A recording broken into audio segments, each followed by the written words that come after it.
Our generation is very focused on self. You know what we want. We live in a really a microwave society. We want everything, and we want it all now.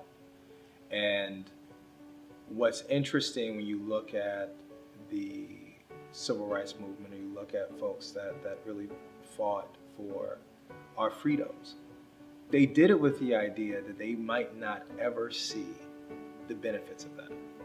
You do it with the hope and the idea that your grandchildren might see something, or your great grandchildren. And so I think we have to remove that immediate gratification and really look much further down the line. When I was growing up, my mom had these books. Coretta Scott King authored a whole bunch of African American books. They were these small books that focused on various leaders in the African American community, going all the way from slavery to present day at the time. So this is elementary school. And my brother and I were required to write book reports about each of those characters. And what was interesting, there was one, all of them were inspirational, but there was one that stood out for me, and that was the guy Nat Turner, right? A lot of Black history is shown through the prism or through the eyes of being a victim, right? When you think about slavery, you think of all the people that were enslaved, that went through, that were beaten, and all of these different experiences that were negative. And I used to always wonder, did anybody ever fight back?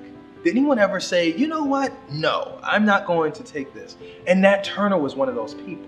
You know, to see this guy who was fed up with his condition and take the chance to do something about it.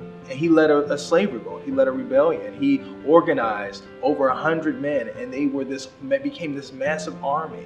And they went through and liberated other plantations in the area. Unfortunately, he was captured and later hanged. But his example was so powerful because it showed this horrible time period in our history. It showed that there was fight there. And so Nat Turner wasn't the only one who led rebellions. There were plenty of them. It was a fear in the South that there would be a slave uprising, and to be inspired by that, to see that even under those conditions, people could fight back and not accept the condition they were born into, but they could ascend that, they could change that, they could get out of it. That kind of sparked my interest and really my appreciation for the power of Black history, for all of those examples of men and women who were victorious, that weren't victims, but they presented themselves as victorious.